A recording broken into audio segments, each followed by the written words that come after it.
ఇచ్చాము, ఇక ఇప్పుడు అలయన్స్లో ఉన్నా కాబట్టి ఇంకా పూర్తిగా సహకరిస్తాం, దీంతో అభివృద్ధి పథంలో దూసుకుపోతుంది అని చెప్పేసి బీజేపీ నాయకులు చెప్తున్నారు.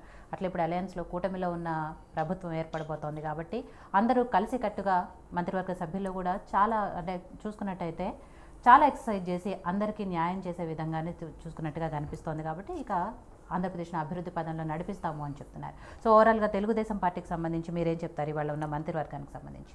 తెలుగుదేశం పార్టీ ఎన్డీఏ కూటమితో ఘన విజయం సాధించింది. ఎవరు ఊహించలేని విజయం అది. వైసీపీ నాయకులకు ఏదైతే ప్రజలు ఇచ్చారో, నమ్మి మీరు చేస్తారు ఒక ఛాన్స్ అంటే నమ్మి ఏదైతే ఇచ్చారో, వాళ్ళు అధికారం వచ్చిన కాంచెలి కూడా ఏ రోజు ప్రజల్ని పట్టించుకున్న పాపన పోలేదు, ప్రజాస్వామ్యం మీద ఏ రోజు దృష్టి పెట్టలేదు. ఎంతసేపు ఎవరు ప్రశ్నిస్తే వాళ్ళని అణిచివేతం, పోలీసు వాళ్ళతో అణిచివేయాలా లేకపోతే ఇంకా దాడులు చేయాలా, ఇతర దాని మీద పెట్టరు కానీ ప్రజల మీద పాలన మీద ఎలాంటి దృష్టి పెట్టలేదు. అది ఎప్పుడు కూడా అణిచివేత ఎప్పుడు తగదు, ప్రజలు కూడా చూస్తారు, ఓర్చుకుంటారు. అదే జరిగింది. ఇప్పుడు కూడా ఓర్చుకున్నారు, సహించారు. ఎంత ఓర్చుకున్నారంటే ఇంకా విసుకెత్తిపోయి ఇంకా వద్దు మనకి బాబు, ఇంకా వైసీపీ పాలన మనకు వద్దు. ఏతే ప్రజలు నమ్మించి వీళ్ళకు ఒక్క ఛాన్స్ ఇస్తే ఒక్కసారి ఇస్తే మమ్మల్ని ముందుకు తీసుకెళ్తారు అనుకుంటే అట్లాని 151 సీట్లు ఇచ్చారు.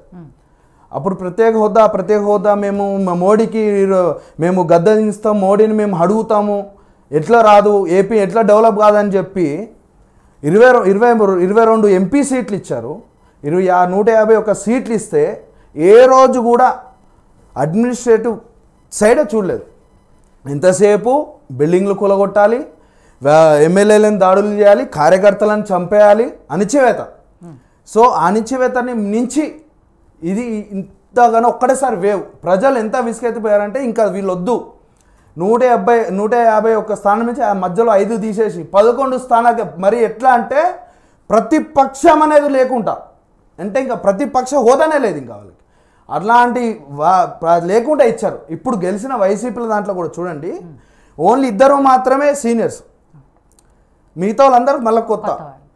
అంటే వాళ్ళకి ఇచ్చిన మీరు ప్రజల పాలన చేయమంటే అమ్మ అక్క ఆలి, శాఖపరమైన మీరు అభివృద్ధి చేయమంటే ఒక్కరికి శాఖ మీద ఉన్న నైపుణ్యత లేదు, దాని గురించి తెలియని కూడా తెలియదు. శాఖలో ఎలాంటి ఉంటుంది, ఎలా డెవలప్మెంట్ ఎట్లా చేయాలి, ఎంప్లాయ్మెంట్ ఎట్లా సృష్టించాలి, ఎట్లా మనం లోటుబాట్లు ఉన్నదాన్ని ఎట్లా ముందు తీసుకెళ్ళాలి, ఒకవేళ లేకపోతే మనం కేంద్రాన్ని ఎట్లా అడగాలి, ఇట్లా ఎవరికి కూడా ఆలోచన లేదు.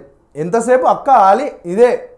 సో ప్రజలు చూసి విసిగెత్తిపోయి ఇంకా మనకొద్దు అనే దృష్టిలో ఎన్డీఏ కూటమికి అఖండమైన విజయం సాధించారు. ఇప్పుడు మా మీద ఎలాంటి బరువు బాధ్యతలు ఉన్నాయంటే మేము ఖచ్చితంగా ఇప్పుడు ఇవాళనే ప్రమాణ స్వీకారం జరిగింది కాబట్టి రేపొద్దున క్యాబినెట్ విస్తరణ ఎవరెవరికి ఏందని మినిస్ట్రీస్ జరిగిన తర్వాత శాఖపరమైనవి ఇంతసేపు మీరు గమనిస్తే ఆ శాఖలో జరిగేటి ఏమి కూడా ఫైల్స్ మిస్ అవ్వద్దని, ఎలాంటివి బయటికి పోవద్దు. అంటే ఎవరెవరు ఎన్ని అక్రమాలు చేశారు, ఎన్ని ఫైళ్ళు మనము ఈ ఆస్తులు సంపాదించుకుని అక్రమాలు ఎక్కడెక్కడ చేస్తారనేది తెలియాలంటే మనకి ఫైల్స్ ఇంపార్టెంట్. సో అందులోకి వెళ్ళి ఎక్కడ కూడా ఏ ఆఫీస్లోకి వెళ్ళి ఒక్క ఫైల్ పోకూడదు, ఒక హార్డ్ డిస్కులు మిస్ అవ్వద్దని అనే ధోరణితో ఎక్కడక్కడ మన పోలీస్ యంత్రాంగాన్ని అక్కడ పటిష్టంగా పెట్టడం జరిగింది.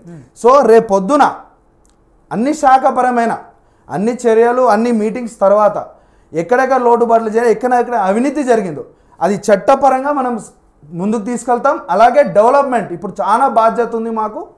ఇప్పుడు ఈ 5 సంవత్సరం గత 5 సంవత్సరాలలో వైసీపీకి ఒక ఛాన్స్ అని ఇస్తే 25 సంవత్సరాలు వెనకకి తీసుకెళ్లారు. ఇప్పుడు అక్కడ ఎన్డీఏ కూటమి అక్కడ central power and state power 2 కలిసాయి కాబట్టి ఇప్పుడు దీన్ని ఎట్లా ముందుకు తీసుకెళ్లాలనేది బాబు గారు అక్కడ మోడీ గారు దాని మీద వాళ్ళకి ఆల్రెడీ తెలుసు. అదేవిధంగా వాళ్ళు ముందుకు తీసుకెళ్తారు. ఇంకా ఈ 5 సంవత్సరాల్లో 10 సంవత్సరాల పాలన 5 సంవత్సరాల్లో ఎంత ముందుకు తీసుకెళ్లాలనేది దాని మీద దృష్టి కేంద్రీకరించి మేము ఈ పాలన ఉండబోతుంది. లక్ష్మణ్ గారు, వైసీపీ నాయకులు ఓటమి నుంచి ఇప్పుడిప్పుడే తేరుకుంటున్నట్టుగా కనిపిస్తోంది. సరే, తేరుకునే లోపల ఇవాళ ప్రమాణ స్వీకారం కూడా జరిగిపోయింది. సరే, ఓటమికి కారణాలు ఏంటి అనేది పార్టీలో ఇంటర్నల్గా మీరు ఎలాగో చర్చించుకుంటారు కాబట్టి దాని జోలికి నేను వెళ్ళను. బట్ ఇవాళ జరిగిన